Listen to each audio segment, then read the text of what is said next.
Bien, pues hemos ya puesto en las manos del Señor este Congreso número 6, que ahora estamos todos los que estamos conectados, eh, haciendo partícipe al Señor o bien queriendo disfrutar de lo que Él nos permite para dar ahora sí este inicio ya con las ponencias en este Congreso.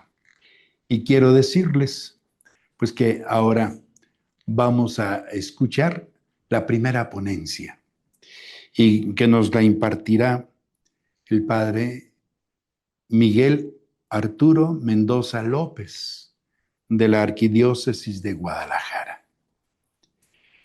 Él recibió su formación humanística, filosófica y teológica en el Seminario Diocesano de Guadalajara. Él es licenciado en Filosofía y Teología por la Secretaría de Innovación, Ciencia y Tecnología del Estado de Jalisco. Pero también es, y desde luego, licenciado en Sagrada Liturgia por el Pontificio Instituto Litúrgico del Ateneo San Anselmo en Roma. Él es secretario del Consejo de Presidencia de la Sociedad Mexicana de Liturgistas, SOMELIT, en el trienio así ha sido del 2022 al 2025. Es profesor de liturgia, teología sacramental y lenguas clásicas en el Seminario Diocesano de Guadalajara, en el teologado del Instituto Superior Salesiano de Tlaquepaque y en la Escuela Superior Diocesana de Música Sagrada de Guadalajara. Además, consultor y colaborador de la Comisión Episcopal para la Pastoral Litúrgica de la Conferencia del Episcopado Mexicano en el trienio 2021 al 2024 y en el trienio también del 2024-2027. Actualmente, con nosotros es miembro de este equipo de la Dimensión Episcopal para la Pastoral Litúrgica, a quien tanto apreciamos y ahora lo presentamos a todos ustedes para la ponencia La Eucaristía, celebración del misterio pascual. Bienvenido, Padre Licenciado Miguel Arturo Mendoza López. Buenos días a todos. Muchas gracias, Monseñor, por esta cálida invitación y recepción. Bienvenida. Es un gusto estar con ustedes para compartir en este momento el tema introductorio de todo el Congreso, un tema pues que por lo tanto es muy importante y que pues agradezco la confianza que hayan tenido en un servidor para encomendárselo. Voy a compartir ahorita la pantalla para que podamos ver la presentación de las diapositivas con la cual iremos nosotros argumentando esto que hoy nos interesa abordar, que es concretamente la Eucaristía como celebración del misterio pascual.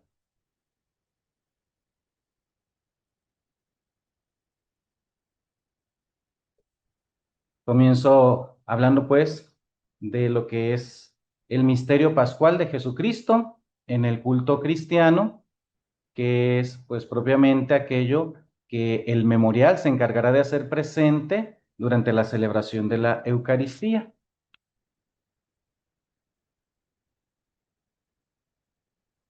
En la teología litúrgica hay una máxima general que dice lex orandi, lex credendi. Se trata de una formulación hecha a partir de los escritos de San Próspero de Aquitania y que constituye un verdadero principio del culto cristiano, a saber, que la liturgia es la celebración de la fe. En otras palabras, lo que la Iglesia celebra en su culto es aquello que la Iglesia cree. Por eso es que pensemos en el Concilio de Nicea del año 325, donde se declaró como una verdad de fe para los cristianos la doble naturaleza de Cristo, Jesucristo como verdadero Dios y verdadero hombre. A partir de entonces, siglo IV, surgirá en la Iglesia una fiesta que conmemora esta verdad de fe, a saber, la fiesta de la Navidad. O, por ejemplo, en el año de 1854, que el Papa Pío IX proclama el dogma de la Inmaculada Concepción. A partir de entonces, surgirá en la liturgia una misa en honor a la Inmaculada Concepción de la Virgen María. Porque, como decía hace un momento, lo que la Iglesia cree, eso es lo que la Iglesia celebra. Y esto es algo importante que lo mencionemos porque para nosotros los cristianos, pues el centro de nuestra fe es el dato de que Jesucristo, el Hijo de Dios, ha venido al mundo para salvarnos y librándonos del pecado, nos ha reconciliado con el Padre mediante su misterio pascual, principalmente por la eficacia redentora de su muerte y su resurrección. Dice el apóstol San Pablo, de otra forma, de no ser así, vana sería nuestra fe. Y si este es el contenido principal de nuestra fe, pues lógicamente, de acuerdo a lo que acabamos de decir, este será también el contenido principal de nuestras celebraciones litúrgicas.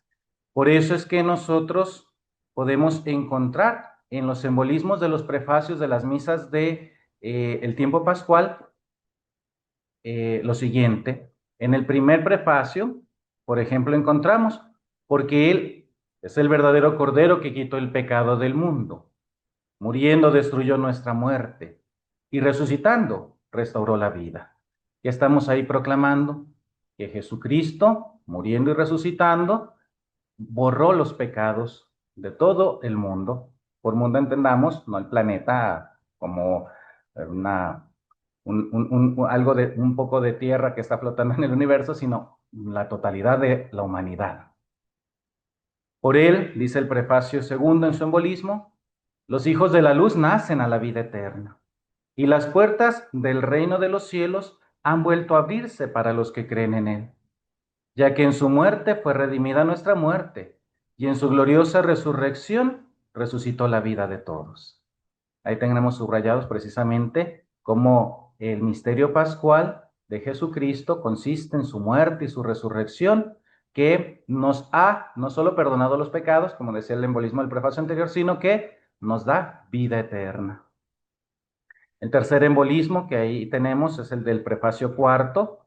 Dice, porque destruida la antigua situación de pecado, se renueva todo lo que estaba caído y en Cristo se restablece la integridad de nuestra vida.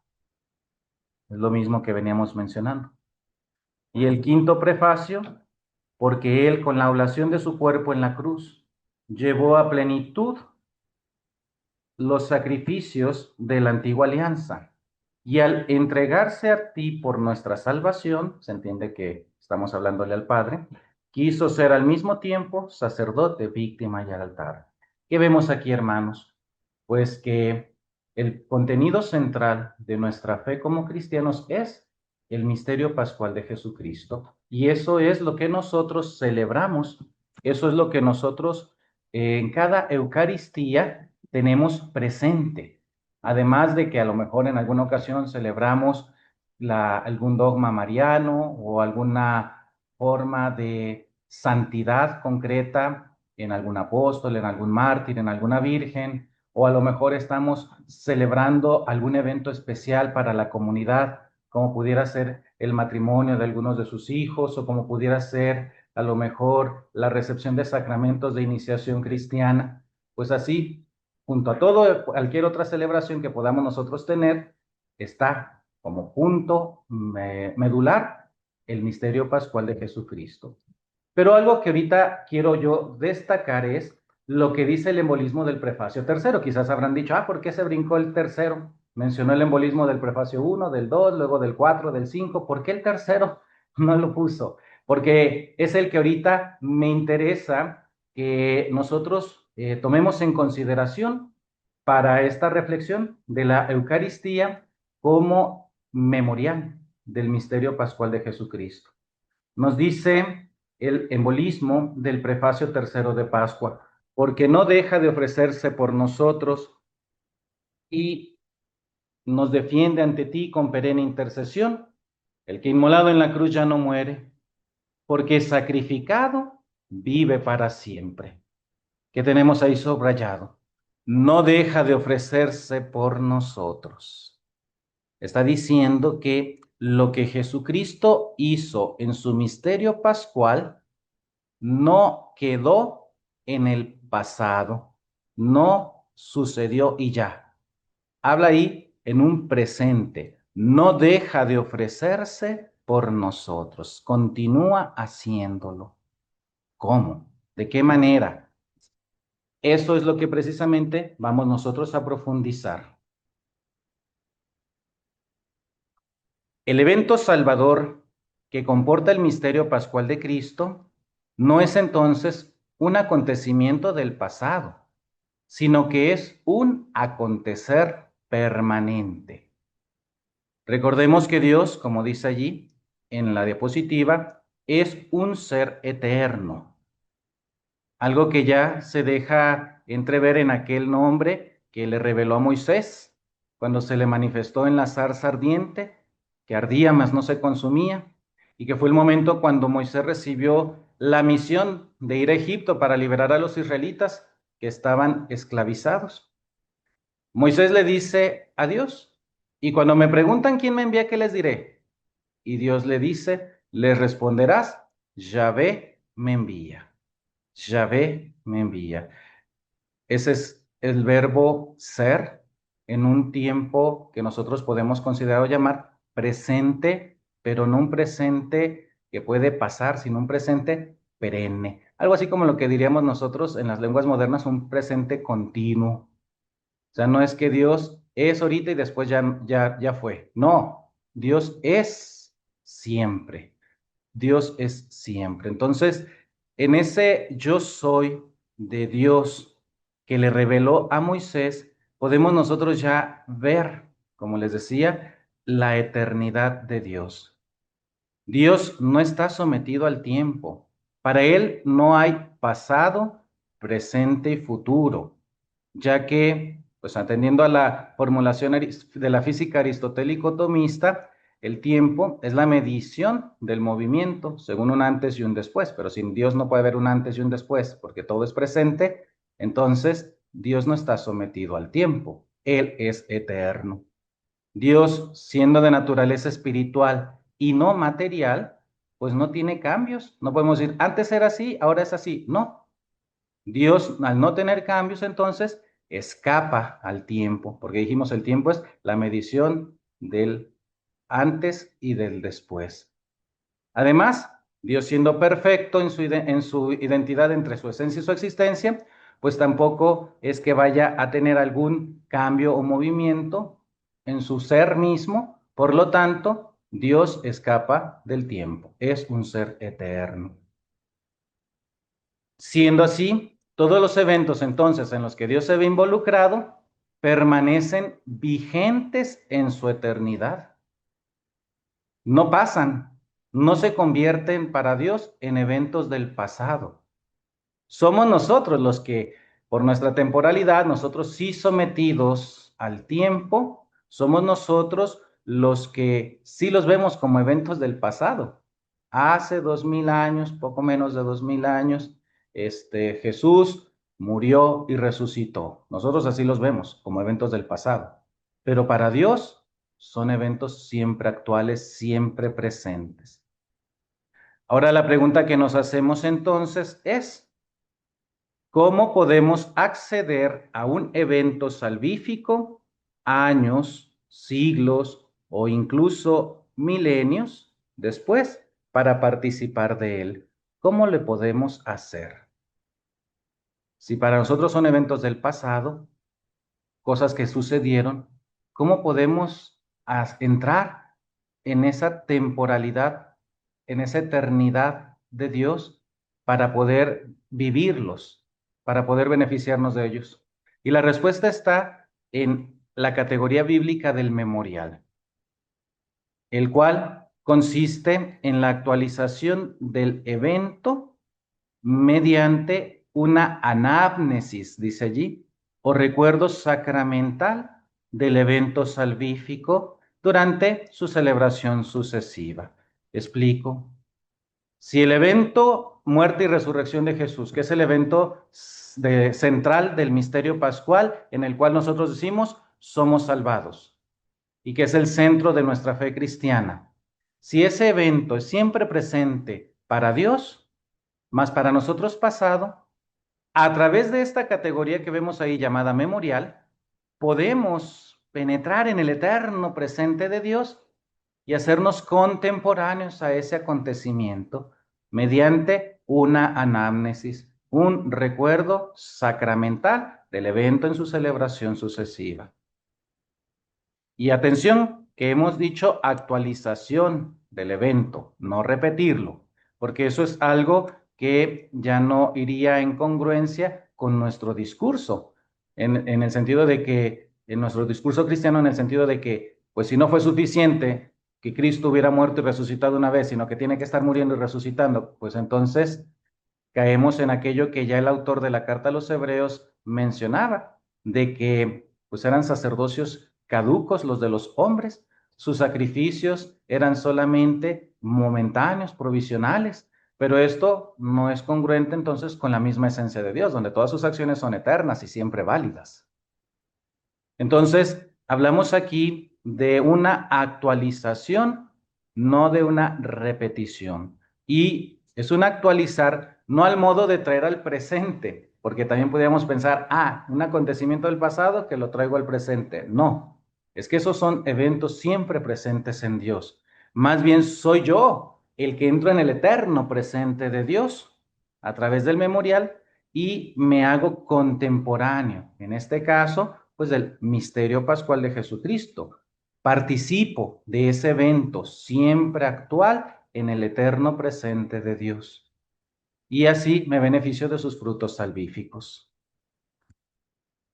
En esto, pues debemos recordar la doctrina de los misterios del monje benedictino Odo Kassel, uno de los teólogos del movimiento litúrgico que precedió al Concilio Vaticano II. Él señalaba que el misterio que encierra el culto cristiano consiste en la presencia de Cristo y su obra redentora en las celebraciones litúrgicas. Es decir, gracias al memorial, a esa anamnesis sacramental que se hace en todas las celebraciones litúrgicas, Cristo está presente, obrando su salvación. Ese es el misterio. Cuando digamos la palabra misterio en la liturgia, en las oraciones litúrgicas, no pensemos, misterio, es algo oscuro que no puedo entender, porque coloquialmente eso significa la palabra misterio. Esto es misterioso, o sea, no se sabe con certeza. En cambio, cuando usamos la palabra misterio en la liturgia, hacemos referencia a una presencia de la divinidad que no es totalmente evidente, porque no es que ¡pum! Se apareció, que es a través de algunos medios, por ejemplo, en la Eucaristía, el pan y el vino consagrados, pero presencia real, al fin y al cabo, y que es una presencia con la finalidad de que nosotros seamos salvados. Está Cristo salvando. Cuando comemos su carne y bebemos su sangre, dice en el capítulo 6 del Evangelio de San Juan, cuando comemos su carne y bebemos su sangre, nosotros obtenemos la vida eterna. Igual en los demás sacramentos. Por ello, cito ahorita este número 7 de la Constitución Conciliar sobre la Sagrada Liturgia, la Sacrosanctum Concilium. Allí nosotros encontramos, seguramente muchos de ustedes ya se lo saben de memoria, porque algunos de ustedes están que en los diplomados o que en los cursos de liturgia, y pues es es el número clave para definir qué es la liturgia, ¿verdad? Entonces seguramente o lo han leído o hasta se lo saben, pero vamos a ahorita a repasarlo. ¿Qué dice allí? Para realizar una obra tan grande, Cristo está siempre presente en su iglesia. ¿Cuál obra tan grande? Pues está hablando el documento pues de la salvación de los hombres. Dice el número 7, entonces, para realizar una obra tan grande, Cristo está siempre presente en su iglesia, sobre todo en la acción litúrgica. Está presente en el sacrificio de la misa, sea en la persona del ministro, ofreciéndose ahora por ministerio de los sacerdotes, el mismo que entonces ofreció en la cruz, o sea también, sobre todo, bajo las especies eucarísticas. Ahí está presente Cristo. Está presente, dice más adelante, con su fuerza en los sacramentos, de modo que cuando alguien bautiza, es Cristo quien bautiza. Ahí juntito al texto puse unas imágenes que tratan de expresar algo lo que ahorita estamos leyendo. El documento, la Sacrosantum Mochilo, nomás menciona el bautismo, ¿verdad? Pero aquí puse todos los demás sacramentos. Por ejemplo, se ve en lo que es, por ejemplo, el matrimonio, como ahí está el sacerdote bendiciendo a los esposos, a los cónyuges, y detrás de él, como respaldando esa bendición, está también Cristo bendiciendo. Más abajito se ve al sacerdote ungiendo un enfermo, y ahí está Cristo detrás, como respaldando aquello que el sacerdote está haciendo. O sea, a través del sacerdote, Cristo está ungiendo, fortaleciendo a ese enfermito. Encontramos, por ejemplo, hasta abajo el de la reconciliación o confesión sacramental. Ahí vemos cómo el sacerdote está absolviendo a un penitente y ahí está Cristo como respaldando, absolviendo el pecado o los pecados del penitente. Entonces, para nosotros en la liturgia hay misterio. ¿Qué es misterio? Está presente Cristo obrando la salvación. Seguimos leyendo el texto. Está presente en su palabra. Pues cuando se lee en la iglesia la Sagrada Escritura, es Él quien habla. La Biblia o el texto donde está impresa el texto inspirado, digamos el leccionario, el evangeliario o algún otro libro en donde están los fragmentos de la palabra de Dios o del texto bíblico que se va a proclamar, son como una partitura. Una partitura, pues no es propiamente música. Son las notas que una vez que alguien las interpreta o las canta, tenemos la música. Entonces, aquí está diciendo el documento, Cristo está presente en su palabra cuando se lee en la iglesia la Sagrada Escritura, porque es en ese momento cuando Él habla, cuando Él dirige su palabra a su pueblo. Seguimos leyendo. Está presente por último cuando la iglesia suplica y canta salmos, el oficio divino. Ahorita estábamos precisamente orando con el oficio divino en la hora intermedia. El mismo que prometió, donde están dos o tres congregados en mi nombre, allí estoy yo en medio de ellos. Realmente, en esta obra tan grande, por la que Dios es perfectamente glorificado y los hombres santificados, Cristo asocia siempre consigo a su amadísima esposa, la iglesia, que invoca a su Señor y por él tributa culto al Padre eterno. Entonces, ¿qué nos está diciendo este número 7? En todas las celebraciones litúrgicas está Cristo presente. Dígase en los sacramentos, principalmente en la Eucaristía, dígase en las celebraciones de la palabra o cuando dentro de las celebraciones de los sacramentos se proclama el texto inspirado, dígase cuando se ora con el oficio divino, siempre está ahí Cristo presente, obrando, decíamos aquí, la glorificación de Dios, que no es otra cosa, dirá San Ireneo de León, que la salvación de los hombres. Gloria Dei, homo vivens, decía San Ireneo, refiriéndose pues al hombre que ha sido redimido, que ha sido salvado. Ya por su parte, La instrucción general del misal romano, en el número 2, nos dirá: nuestro Salvador, en la última cena, instituyó el sacrificio eucarístico de su cuerpo y de su sangre, con el cual iba a perpetuar por los siglos hasta su retorno el sacrificio de la cruz, y a confiar hacia su esposa la iglesia el memorial, palabra clave que ahorita les decía, de su muerte y resurrección. ¿Cómo entonces se hace presente Cristo en las celebraciones litúrgicas, obrando la salvación de los hombres? A través del memorial. Ahorita nos interesa de todas las celebraciones litúrgicas la Eucaristía, que es el tema central o principal de este congreso. Y en esta ponencia, pues también, ¿verdad? Que es la Eucaristía, celebración del misterio pascual, que ya sabemos no solamente celebrar como, algo que pasó, sino celebrar en el sentido de hacer actual aquel misterio pascual de Cristo. Cada vez que yo voy a misa se hace presente el misterio pascual de Cristo, y con ello también nosotros podemos participar de ese acontecimiento y beneficiarnos de sus frutos salvadores. Más adelante continúa diciendo: cuántas veces, dice ahí el texto de la instrucción general, se celebra el memorial de este sacrificio, entonces se realiza la obra de nuestra redención. Ese es el contenido de la celebración de la Eucaristía, memorial del misterio pascual de Jesucristo.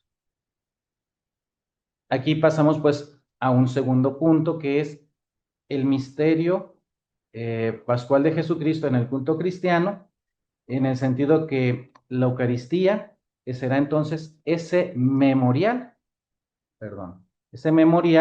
por el cual nosotros tenemos acceso a la obra redentora y salvadora de Jesucristo. Para entender ahora la estructura bíblica del memorial, porque a lo mejor pues yo he estado utilizando un término que podrían decir, bueno, pues sí, justifica la presencia del misterio pascual de Cristo en la Eucaristía con ese concepto memorial, pero ¿en qué consiste? ¿Cómo funciona? ¿Qué hace el memorial? ¿Cómo explicarlo? Porque también debemos de procurar, ya lo dice el apóstol San Pedro, dar razón de nuestra fe y no nada más dar afirmaciones gratuitas. En la misa está haciéndose presente el evento redentor del misterio pascual de Cristo. ¿Cómo? Por el memorial. ¿Y cómo es eso? Pues por el memorial. No, hay que tratar de explicar cómo funciona el memorial, cómo se hace presente en la Eucaristía el misterio pascual de Cristo. Para ello nos vamos a apoyar en la exposición que un doctor en Sagradas Escrituras y también en Sagrada Liturgia hace acerca de la relación entre la Biblia y la liturgia como un continuum.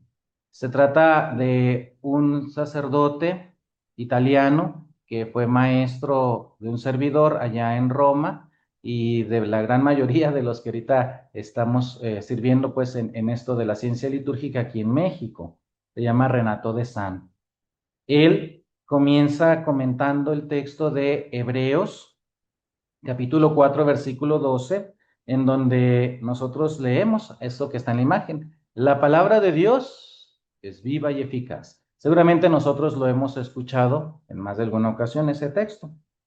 Y Monseñor Renato de San nos invita a considerar cómo en la frase, la palabra de Dios es viva y eficaz, más cortante que cualquier espada de doble filo, el término eficaz, como dice allí en el texto que están ustedes viendo, traduce un vocablo griego, energés. Energés vendría a designar la omnipotencia divina en su obrar. ¿Qué quiere decir eso?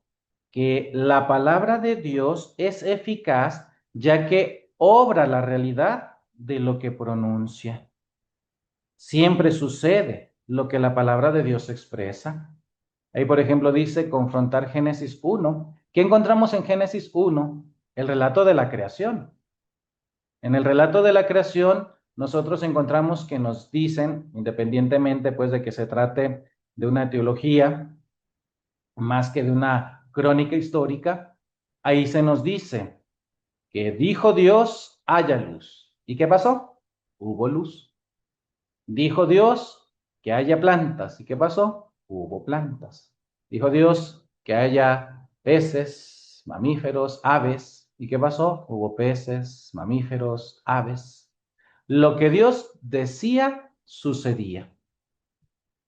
También en los profetas, ahí tenemos una cita de Isaías 55. Lo que Dios dice a través de los profetas, sucede, se cumple. De hecho, ahí también es donde entra, por ejemplo, la fuerza de la bendición litúrgica, que es una bendición, benedicere, decir bien. Es que Dios hable bien, se exprese favorablemente de nosotros. Si Dios bendice, tenemos la garantía de que lo que ha dicho de bueno para nosotros sucederá, al contrario de la maldición, ¿verdad? Si Dios maldice, caray, peligro, cuidado, porque entonces lo que Dios exprese o diga de malo hacia nosotros también sucederá. Lo que Dios dice, sucede. Entonces, la palabra de Dios, entonces, nos dice la carta, el texto de la epístola a los Hebreos, es viva y eficaz. Eficaz significa que tiene capacidad creadora, obra la realidad de lo que pronuncia. La palabra de Dios es, entonces, rica en fuerza creadora. Y a eso se le suele llamar que tiene una función performativa. Es decir, obra la realidad de aquello que pronuncia. Y en las celebraciones litúrgicas, entonces, se ve involucrado esta capacidad performativa para que se haga realidad lo que se está proclamando. De tal manera que en una celebración litúrgica, haciendo un recuerdo con la palabra de Dios de lo que ha sucedido en el evento redentor del misterio pascual de Jesucristo, aquel acontecimiento se hace real para nosotros. No es lo mismo entonces que yo haga un recuerdo en el contexto, podríamos decir, civil, de algo que sucedió. Pensemos, estamos por celebrar lo de la batalla de Puebla, ¿verdad? Entonces, en el contexto civil nosotros decimos, el 5 de mayo sucedió, un 5 de mayo, perdón, sucedió un evento histórico en México que resulta ser trascendente para nuestra nación. Entonces, para que no quede en el olvido, lo recordamos, pero al final, como algo del pasado. Sin embargo, en la liturgia no. En la liturgia, el recuerdo que se hace del acontecimiento para nosotros pasado, se hace con proclamación de ese evento mediante la palabra de Dios. Y la palabra de Dios tiene la capacidad de no solamente traer un recuerdo a la memoria, sino de obrar la realidad de aquello que pronuncia. Porque la palabra de Dios es viva y eficaz. Dijo Dios haya luz y hubo luz. Anunció Dios a través de los profetas y sucedió. Entonces, en la liturgia, la palabra de Dios tiene esa función performativa que obra la realidad de lo que se está en ese momento recordando y hace presente aquellos acontecimientos en la acción litúrgica, ya que, como ustedes ahí lo pueden ver, el acontecimiento salvador de la muerte y resurrección del Señor, ya acontecido en cuanto a su fluir histórico, se hace actual, vivo y operante. No de una manera reduplicativa, dijimos, no se trata de repetir, no, sino más bien representando.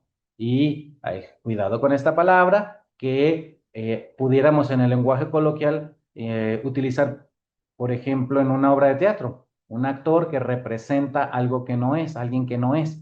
No, aquí más bien usamos la palabra en el sentido original representado, por eso lo tengo separado, es decir, que hace de nuevo presente, que hace presente de nuevo, para nosotros presente de nuevo, para Dios siempre ha sido presente, pero para nosotros no lo era. Entonces, lo hace de nuevo presente.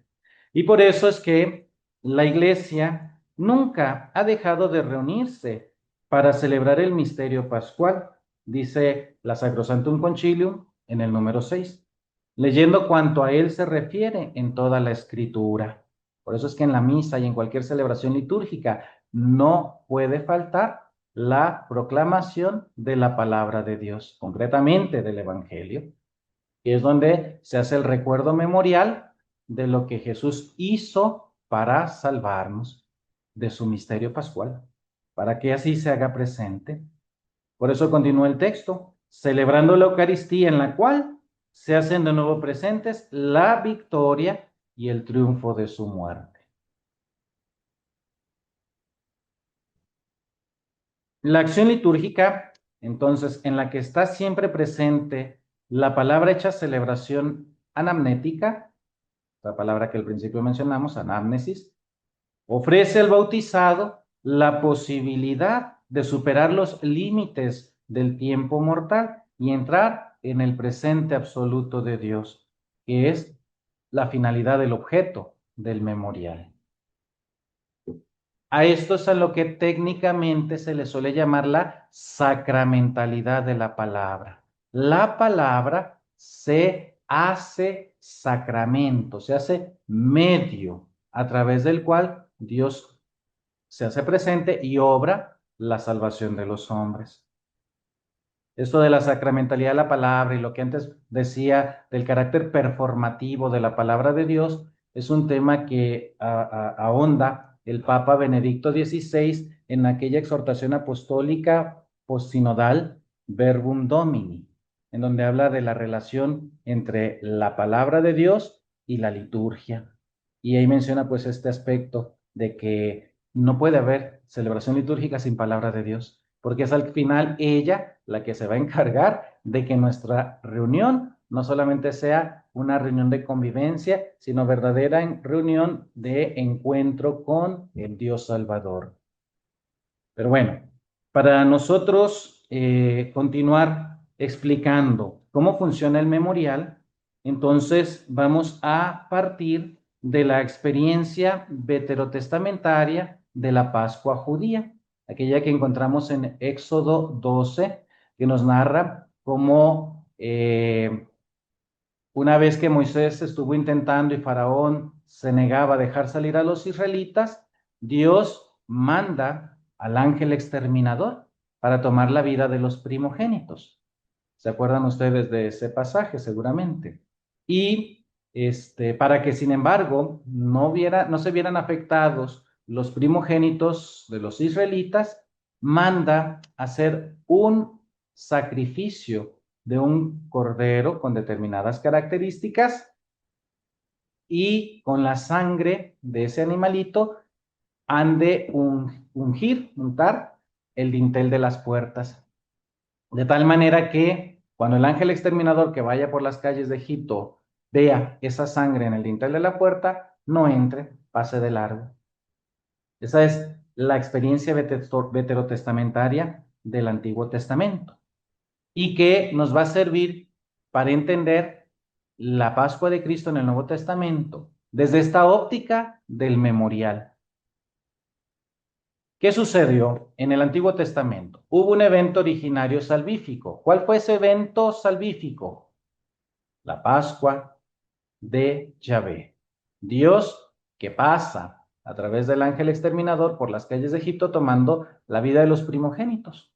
Y ese acontecimiento, dijimos, fue acompañado de un programa ritual. Concretamente, nos referimos a la Pascua judía, el hecho de que había que elegir un cordero, sacrificarlo y una vez sacrificado, con su sangre, untar el dintel de la puerta. Este es el evento salvífico. A partir de ahí, ¿qué sucedió? Faraón los dejó salir, porque murieron los primogénitos de los hombres y hasta de los animales en Egipto. Y dijo Faraón, ya, lárguense. Ese fue el evento salvífico, pero fue un evento originario de una celebración, porque cuando Yahvé le dijo a Moisés, esto va a suceder para que el ángel exterminador no tome la vida de los primogénitos israelitas, hagan este rito. Después le dice, cuando todo esto haya sucedido, celebrarán esto con una fiesta que no cesará con el tiempo. ¿Y qué van a hacer en esa fiesta? En esa fiesta le dijo Dios, van a narrar lo que sucedió y van a realizar el mismo ritual. Entonces, el memorial aparece como una institución de Dios. Él fue el que se inventó, no fuimos los hombres, el memorial. El que en una celebración de un evento salvífico se narre, se recuerde lo que Dios hizo. Y se narrará con la misma palabra de Dios, porque ya ves el que le dirá a los israelitas qué es lo que han de decir durante esta celebración de la Pascua judía. Y la palabra de Dios se encargará de que entonces la acción divina se haga presente en la celebración sucesiva mediante la narración. Y encontramos el programa ritual, que es el que se va a encargar de que los que ahora celebran, los que ahora participan en la celebración, tengan esa participación en la acción divina, haciendo de ella un evento salvífico. Porque dijimos, cuando Dios mandó a Moisés que hicieran aquel ritual, ¿lo hicieron con qué finalidad? Pues que el ángel exterminador no los fuera a perjudicar. Entonces, el ritual se encargó de hacer que aquella acción divina fuera salvífica para los israelitas. Por eso es que los judíos cada año celebran la Pascua. Y en su celebración de la Pascua tienen la narración de lo que Dios hizo en el Éxodo y el mismo ritual, el corderito asado, las hierbas amargas, los panes ácimos, todo como sucedió en aquella ocasión. ¿Para qué? Para que así aquella acción divina que se hará presente en su celebración también sea para ellos salvífica. Pues en el Nuevo Testamento tenemos algo muy semejante, es más lo mismo, es la misma estructura, la del memorial. ¿Cuál fue el evento salvífico en el Nuevo Testamento? La Pascua de Cristo, el misterio pascual. Esa es la acción divina, la muerte y resurrección de Jesucristo, pero que a su vez también fue acompañado, precedida de un programa ritual. ¿Cuál? La última cena. La última cena en donde Jesús precisamente dirá, como les dijo Yahvé a los israelitas en el Éxodo, hagan esto en memoria mía, hagan esto en recuerdo mío. O sea, vuélvanlo a hacer, celébrenlo.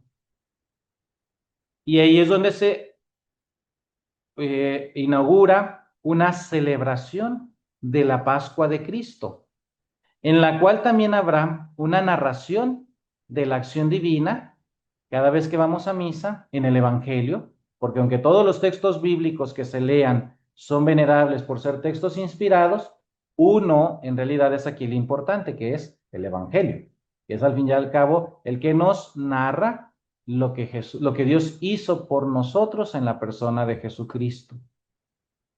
Por eso es que hasta se resalta poniéndonos de pie, con incienso, con velas, con una procesión, con un libro especial, a diferencia de todos los demás textos que se leen en la misa, sea del profeta, sea del apóstol o de algún texto sapiencial, los salmos, todos venerables por ser textos inspirados, pero no tienen el mismo honor, si se fijan, que el Evangelio, que es el que se encarga de narrar propiamente el misterio pascual de Cristo y hacerlo presente en nuestra celebración. Mas, sin embargo, dijimos, no bastará con solo hacer presente el evento, sino que hay que participar de él. Hay que hacer que sus frutos salvíficos aterricen, lleguen, se encarnen en nuestras vidas. Y para eso es que se conserva el programa ritual de la última cena. Ahorita vamos a hablar más adelante de eso. Aquello que algunas personas, por desgracia, hacen de asistir a misa, pero no comulgar, por ejemplo, pues en realidad, si lo vemos desde la óptica de la teología litúrgica, pues es edificante escuchar la palabra de Dios, seguramente iluminará mi vida, más si un homileta, un sacerdote que dice la homilía, está inspirado y da consideraciones oportunas, convenientes. Pero al final, si no comulgo, pues nomás estoy viendo el acontecimiento salvífico, nomás lo estoy contemplando, pero no participando de él. Es comulgando, como puedo yo obtener el fruto salvífico de ese acontecimiento salvífico que se está haciendo presente en la proclamación del Evangelio en la misa. Para ya casi concluir, una vez que hemos dicho que la Eucaristía es el memorial del misterio pascual de Cristo, es decir, que en cada misa se hace presente Cristo obrando la salvación de los hombres. Y después hemos explicado cómo funciona el memorial.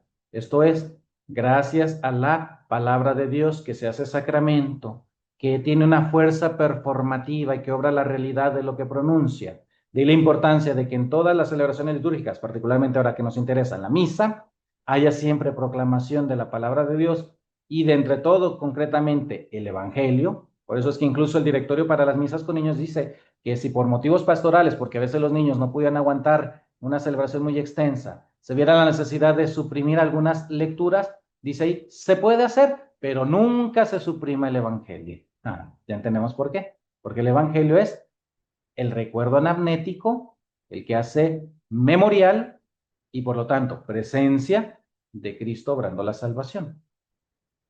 Ahora pasamos por último a la estructura general de la misa, precisamente a partir del memorial que acabamos de explicar.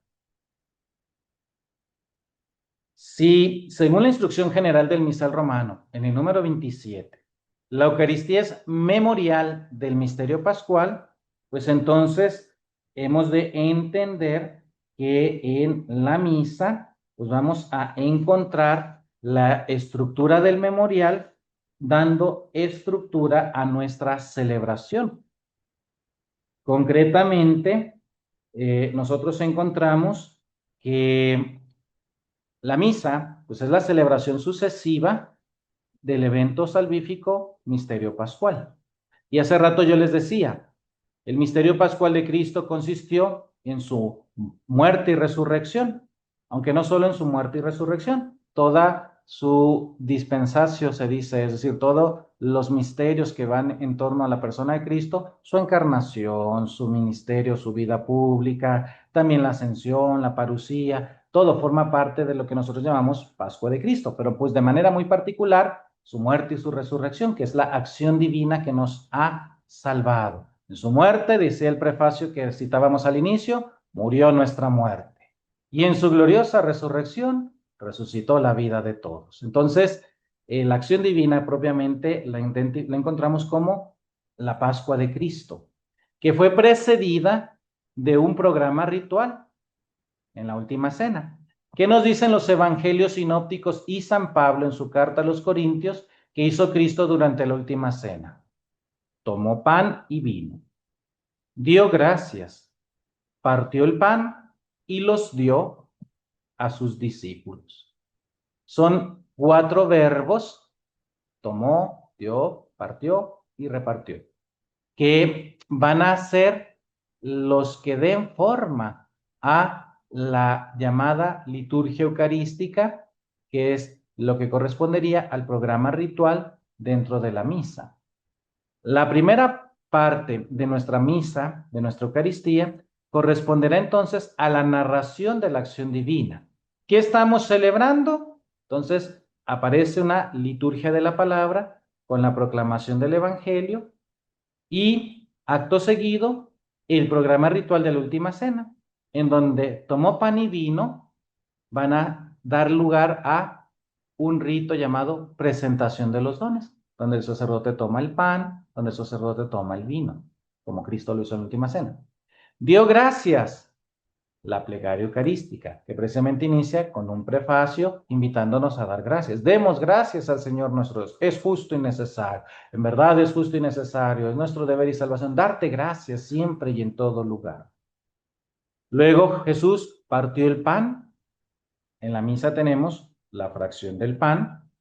De hecho, pues era un rito tan interesante y significativo que fue el primer nombre que tuvo la misa, la Eucaristía. En los Hechos de los Apóstoles y en la época de los padres, constantemente se habla de la fracción del pan para designar a esta celebración. Y por último, lo dio a sus discípulos, lo dio a los discípulos. Ahí está el rito de la comunión, en donde se distribuye ese pan, eventualmente también el vino consagrado, el cuerpo y la sangre de Cristo, a los que están participando de la celebración del evento salvífico del misterio pascual. Entonces, a la luz de esto, pues nosotros encontramos lo que dice en la instrucción general del misal romano número 28, que la misa consta en cierto modo de dos partes, a saber, la liturgia de la palabra y la liturgia eucarística. Ya sabemos, liturgia de la palabra, en donde con la narración de la acción divina en el Evangelio se hará presente el evento salvífico en la celebración sucesiva, y liturgia eucarística, que corresponde al aparato ritual de la última cena. Ya en su momento, con otro expositor, irán viendo los distintos momentos de la liturgia eucarística como un poco más a profundidad. Yo aquí nada más los mencioné. Presentación de dones, que equivale a tomo pan y vino. Acción de gracias, perdón, plegaria eucarística, que equivale a la acción de gracias de Jesús, dio gracias. La fracción del pan, porque Jesús partió el pan. Y por último, la comunión, lo dio la distribución. Continúa diciendo la instrucción general número 28. Entonces, la misa consta de dos partes, a saber, liturgia de la palabra y liturgia eucarística, las cuales están tan estrechamente unidas entre sí que constituyen un solo acto de culto. Ya entendemos por qué no podemos separarlos. Ya entendemos por qué no podemos separar liturgia de la palabra y liturgia eucarística, porque si solo participo en la liturgia de la palabra, pues contemplo el misterio, la presencia de Cristo salvando, pero no participo de él. Es la gente que a veces llega tarde a misa, por ejemplo. Ah, padre, pues llegué a la homilía. Ja, y puedo comulgar. Pues, ¿cómo vas a comulgar? ¿Cómo vas a participar de esto sin haber estado en lo anterior? O sea, son un solo acto de culto. Las dos partes se requieren mutuamente, a las cuales se les han anticipado unos ritos iniciales y se les han puesto unos ritos conclusivos, pues para que toda nuestra celebración tenga una introducción y una conclusión. No llegar directo, ¡pum!, liturgia de la palabra. Bueno, ritos iniciales que nos van a disponer a la liturgia de la palabra, se tiene la liturgia eucarística, y una vez que hemos tenido lo importante de la celebración, algo que nos vaya llevando a concluir la celebración. Conclusión. Por ser el memorial del misterio pascual, por ser el memorial del misterio pascual de Jesucristo, nuestro Salvador, en el sacramento de la Eucaristía se renuevan los misterios de la redención, es decir, se nos hacen presentes. Eso es lo que significa que la misa es, la Eucaristía es, memorial del misterio pascual de Cristo, que se nos hacen presentes, se hacen actuales, se renuevan los misterios de nuestra salvación o de nuestra redención cada vez que se celebra la Eucaristía. Y por eso la celebración de la misa es el centro de la vida cristiana. Es el centro de nuestra vida cristiana, porque dijimos, ¿cuál es el centro de nuestra fe? Pues que Cristo murió y resucitó para salvarnos. ¿Dónde podemos tener acceso a ese acontecimiento salvífico? En la liturgia, particularmente en la Eucaristía. Pues en la Sagrada Eucaristía se contiene, dice ahí, todo el bien espiritual de la Iglesia, la razón de existir de la Iglesia. Cristo en persona, nuestra Pascua, pan vivo que da vida a los hombres. Incluso es por eso que las demás acciones sagradas y todas las obras de la vida cristiana están vinculadas con ella. De ella fluyen y a ella se ordenan. Si ustedes se fijan que tengamos una reunión pastoral, siempre dentro del programa de la actividad pastoral está la Eucaristía. Sea el inicio para que ilumine lo que vamos a hacer, para asegurar la presencia de Dios que ilumine lo que vamos a hacer. Sea al final para darle gracias. Pero no puede faltar la Eucaristía. En cualquier actividad pastoral, por ejemplo, es raro el que no haya la misa. Ahora, en el tiempo de la pandemia, que no se nos permitía acudir a las iglesias para la celebración de la Eucaristía. Se notó o se sintió cómo realmente había esa necesidad de la Eucaristía. ¿Por qué? Porque es el centro de nuestra vida espiritual, de nuestra vida cristiana. No demeritamos el oficio divino, porque también dijimos, es otra forma de presencia de Cristo entre nosotros, la oración de los salmos, de los cánticos espirituales, pero nada se equipara, perdón, a la misa, a la Eucaristía. Por eso es que hasta incluso de manera, digamos, digital o virtual se buscaba, si se puede expresar así, asistir a la celebración. Que hubo en su momento necesidad pues de reflexionar en qué medida esa asistencia, participación, de qué manera, ya otro argumento que en su momento se estuvo discurriendo. Pero a lo que vamos es eso, la importancia que tiene pues la misa en la vida del cristiano. Es el lugar a través del cual accedemos a la salvación. Por último, de ahí la importancia que tiene la formación de todos los bautizados, a fin de que redescubramos la belleza y profundidad del misterio eucarístico. Por desgracia, esto que ahorita acabamos nosotros de decir, lo ignora la gran mayoría de los cristianos, la gran mayoría de los católicos. Por desgracia, esto que acabamos de reflexionar, lo ignoran. No han tenido a lo mejor la oportunidad o no han querido tener esa formación que les ayude a que cuando asistan a misa sepan qué es lo que están en ese momento, de qué están en ese momento participando. Hay gente que va a la misa, pero pues por costumbre, o a veces por ganas. Hay algunos que dicen, hoy no me da ganas, hoy no voy a ir a misa. Ah, o hay gente que va por obligación. Uy, es que dirán los jovencitos, sobre todo los adolescentes, tengo que ir porque si no mi mamá se enoja, me va a regañar, me va a castigar. ¿Y por qué fue a misa? Por obligación. Si todos comprendiéramos la grandeza, la profundidad del misterio, ahí viene la palabra, eucarístico, es decir, ¿qué es lo que pasa en la misa? Cristo se hace presente, renovando, actualizando su misterio pascual, su salvación en nosotros. Iríamos porque tenemos necesidad. El mismo Jesús en el Evangelio de San Juan lo dijo, quien no coma mi carne y no beba mi sangre, no tendrá vida eterna. Es decir, quien no participa de mi misterio pascual, ya ahora lo entendemos, quien no asiste a misa, ya entendemos por qué carecerá de esa vida eterna. Por el hecho de que se está privando del medio a través del cual participa de los frutos salvíficos de su muerte y resurrección. Bien, pues solo así podremos alcanzar con formación en la celebración eucarística aquella participación plena, consciente, activa y fructuosa que la Iglesia tanto desea para todos sus hijos. Esto que acabo de decir y lo que se reflexionará en las próximas ponencias tiene esa idea de ayudarnos a comprender. Y cuando yo vaya a misa, entienda, sea consciente y por lo tanto eso facilite una participación más plena y eso suscite una participación fructuosa, es decir, que produzca los frutos de salvación que se están deseando o buscando con esta celebración. Pues hasta ahí yo concluyo con mi ponencia acerca de la Eucaristía, celebración del misterio pascual, que es como la introducción a este congreso. Hay otra definición que da la Instrucción General del Misal Romano, no nada más dice la Eucaristía, celebración del misterio pascual.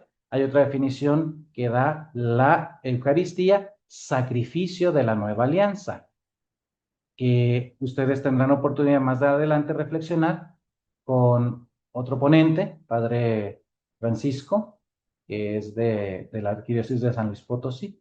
Pero bueno, esta y la próxima reflexión o esa reflexión de la Eucaristía de Sacrificio de la Nueva Alianza se van a venir a complementar y enriquecer. Entonces, por mi parte, allí está, es esto. Muchas gracias.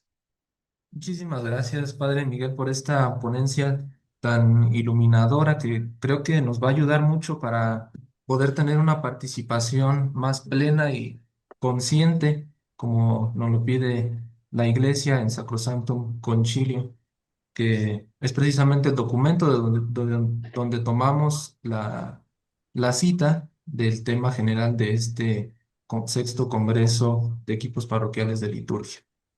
Muchas gracias. Tenemos algunas preguntas que nos hacen llegar. La primera es, comentaba sobre la fracción del pan y vemos en la praxis litúrgica que hay algunos sacerdotes que lo realizan en el momento de la institución, porque va diciendo el sacerdote en la plegaria que Jesús tomó el pan, lo dio gracias, lo partió y lo dio a sus discípulos diciendo. Entonces muchas veces al decir lo partió, ellos realizan la acción de partir el pan. Y la pregunta es si esto es correcto o debería ser necesario hacer esta acción en el momento de que se canta el Cordero de Dios. Sí, en la ponencia yo les mencionaba cómo los verbos que describen lo que Jesús hizo durante la última cena en los evangelios sinópticos y en la carta de San Pablo a los Corintios vienen a inspirar lo que serán los distintos momentos de la liturgia eucarística. Tomó pan o vino, presentación de los dones. Dio gracias, plegaria eucarística. Partió la fracción del pan, precisamente durante el Cordero de Dios, y lo dio la distribución de la Eucaristía en la comunión. En la plegaria eucarística hay un momento en el que se narra la institución. Precisamente después del santo se hace la epíclesis, suena la campanita, ordinariamente nos ponemos de rodillas. Y entonces en ese momento el sacerdote procederá a consagrar el pan y el vino mediante una narración de lo que Jesús hizo en la última cena. Tomó pan, dio gracias, lo partió y lo dio a sus discípulos diciendo, tomen y coman todos de él. Ahí, por ejemplo, encontramos la sacramentalidad de la palabra. ¿Qué es lo que obra la consagración? La palabra que está haciéndose oración litúrgica. Tomen y coman, esto es mi cuerpo. A partir de ese momento, la palabra de Dios hizo que el pan se transforme en cuerpo. Tomen y beban, este es el cáliz de mi sangre. ¡Pum! La palabra de Dios que es viva y eficaz y obra la realidad de lo que pronuncia, acaba de transformar el vino en la sangre de Cristo. Pero bueno, sin embargo, lo que nosotros allí encontramos es, dije, una narración de lo que Jesús hizo en la última cena, no una mimetización, o sea, una imitación. Ahí es un error, por desgracia, que a veces hacen algunos sacerdotes, que a lo mejor en su formación del seminario no quedó muy claro, o a lo mejor, aunque se lo explicaron, a lo mejor ese día no estaba atento, no sé. En ese momento no es imitar lo que hizo Jesús. Tomó pan, lo tomó, dio gracias, lo partió y lo fracciona en ese momento. Y lo dio. Si fuera mimetización, pues que en ese momento se baje a distribuir también el pan, ¿verdad? Porque está imitando lo que hizo Jesús. Tomó pan, dio gracias, lo partió y lo dio. Órale, váyase a repartirlo. Y ahora sí regrese para decir, pues eso sería mimetizar completamente. Entonces, lo correcto es que en ese momento no imite o mimetice lo que hizo Jesús en la última cena, simplemente lo narre, porque es para o con la finalidad de pronunciar lo que Jesús dijo en la última cena y obrar la consagración. En cambio, lo que sí es, podremos decir, cierta imitación es el esquemita de toda la liturgia eucarística que viene a reproducir lo que Jesús fue haciendo según los verbos que aparecen en los sinópticos y en la carta de San Pablo a los Corintios. Gracias, padre. También nos piden alguna recomendación de cómo compartir esta riqueza, por ejemplo, por medio de municiones o de alguna cápsula litúrgica informativa antes de la celebración, sobre todo para que nos ayude a tener una participación más activa para las personas que se reúnen en en la iglesia. Claro, pues siempre estará el recurso de la formación, por ejemplo, a través de catequesis. Pues sería el ideal promover la formación litúrgica en las parroquias, no solamente para el equipo de liturgia, sino para todos. De repente, aquí en la diócesis escucho que hay jornadas de formación litúrgica, no solo para los del equipo de liturgia, sino en general se ofrecen.